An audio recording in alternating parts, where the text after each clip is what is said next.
Hi, second grade. It's Mrs. Wallace. I miss you all very, very much. I thought what I could do was continue reading from Because of Winn, Dixie. Since we haven't been in school for a week, I thought maybe it would be best for me to start at the last chapter we read, which was chapter 18. So I'm going to read chapter 18, and then I'm going to read the rest of the chapters, each in a separate video. So if you want to watch them all at one time, you could do that. Or if you want to watch one a day, you could do that as well. Your choice. Chapter 18. When we got to Gloria Dump's, I told her I had 2 surprises for her and asked her which one did she want first, the small one or the big one. The small one, said Gloria. I handed her the litmus lozenge and she moved it around in her hands, feeling it. Candy, she said. Yes, ma'am, I told her. It's called a litmus lozenge. Oh, Lord, yes. I remember those candies. My daddy used to eat them. She unwrapped the litmus lozenge and she put it in her mouth and nodded her head. Do you like it? I asked her. Mm-hmm. She nodded her head slowly. It tastes sweet, but it also tastes like people leaving. You mean sad? I asked. Does it taste like sorrow to you? That's right, she said. It tastes sorrowful but sweet. Now, what's surprise number 2? A book, I said. A book? Uh-huh. I'm going to read it out loud to you. It's called Gone with the Wind. Miss Franny says it's a great book. It's about the Civil War. Do you know all about the Civil War? I have heard it mentioned a time or two, said Gloria, nodding her head and sucking on her litmus lozenge. It's going to take us a long time to read this book, I told her. There are 1,037 pages. Woo-wee, said Gloria. She leaned back in her chair and crossed her hands on her stomach. We best get started then. And so I read the first chapter of Gone with the Wind out loud to Gloria Dump. I read it loud enough to keep her ghosts away, and Gloria listened to it good, and when I was done, she said it was the best surprise she had ever had, and she couldn't wait to hear chapter 2. That night, I gave the preacher his litmus lozenge right before he kissed me goodnight. What's this, he asked. It's some candy that Miss Franny's great-grandfather invented. It's called a litmus lozenge. The preacher unwrapped it and put it in his mouth, and after a minute he started rubbing his nose and nodding his head. Do you like it? I asked him. It has a peculiar flavor. Root beer? I said. Something else. Strawberry? That too. But there's still something else. It's odd. I could see the preacher getting further and further away. He was hunching up his shoulders and lowering his chin and getting ready to pull his head inside his shell. It almost tastes a little melancholy, he said. Melancholy? What's that? Sad, said the preacher. He rubbed his nose some more. It makes me think of your mother. Winn Dixie sniffed at the candy wrapper in the preacher's hand. It tastes sad, he said, and sighed. It must be a bad batch. No, I told him. I sat up in bed. That's the way it's supposed to taste. Litmus came back from the war and his whole family was dead.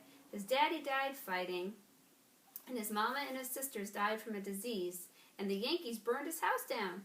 And Litmus was sad, very sad, and what he wanted more than anything in the whole world was something sweet. So he built a candy factory and made litmus lozenges, and he put all the sad he was feeling into the candy. My goodness, said the preacher. Winn Dixie snuffed the candy wrapper out of the preacher's hand and started chewing on it. Give me that, I said to Winn Dixie, but he wouldn't give it up. I had to reach inside his mouth and pull it out. You can't eat candy wrappers, I told him. The preacher cleared his throat. I thought he was going to say something important, maybe tell me another thing that he remembered about my mama, but what he said was, Opal, I had a talk with Mrs. Dewberry the other day. She said that Stevie says that you called him a bald-headed baby. It's true, I said, I did, but he calls Gloria Dump a witch all the time, and he calls Otis stupid, and once he even said that his mama and I shouldn't spend all my time with old ladies. That's what he said. I think you should apologize, said the preacher. Me? I said. Yes, he said, you. You tell Stevie you're sorry if you said anything that hurt his feelings. I'm sure he just wants to be your friend. I don't think so, I told him. I don't think he wants to be my friend. Some people have a strange way of going about making friends, he said. You apologize. Yes, sir, I said. Then I remembered Carson. Daddy, I said, do you know anything about Amanda Wilkinson? What kind of thing? Do you know something about her and somebody named Carson? Carson was her brother. He drowned last year. He's dead? Yes, said the preacher. His family is still suffering a great deal. How old was he? 5, said the preacher. He was only 5 years old.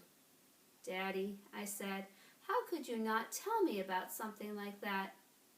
Other people's tragedies should not be the subject of idle conversation. There was no reason for me to tell you.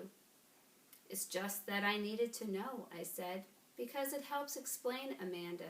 No wonder she's so pinch-faced. What's that? Said the preacher. Nothing, I said. Good night, India Opal, the preacher said. He leaned over and kissed me and smelled the root beer and strawberry and sadness all mixed together on his breath. He patted Winn Dixie on the head and he got up and turned off the light and closed the door. I didn't go to sleep right away. I lay there and thought of how life was like a litmus lozenge, how the sweet and the sad were all mixed up together, and how hard it was to separate them out. It was confusing. Daddy, I shouted. After a minute, he opened the door and raised his eyebrows at me. What was that word you said? The word that meant sad? Melancholy, he said. Melancholy, I repeated. I liked the way it sounded, like there was music somewhere, hidden somewhere inside it. Good night, sorrow, said the preacher. Good night, I told him back. I got up out of bed and unwrapped a litmus lozenge and sucked on it hard and thought about my mama leaving me. That was a melancholy feeling, and then I thought about Amanda and Carson, and that made me feel melancholy too. Poor Amanda and poor Carson. He was the same age as Sweetie Pie, but he would never get to have his 6th birthday party. That is the end of chapter 18. Okay, I will record the rest of the chapters in separate videos. I hope you'll follow along.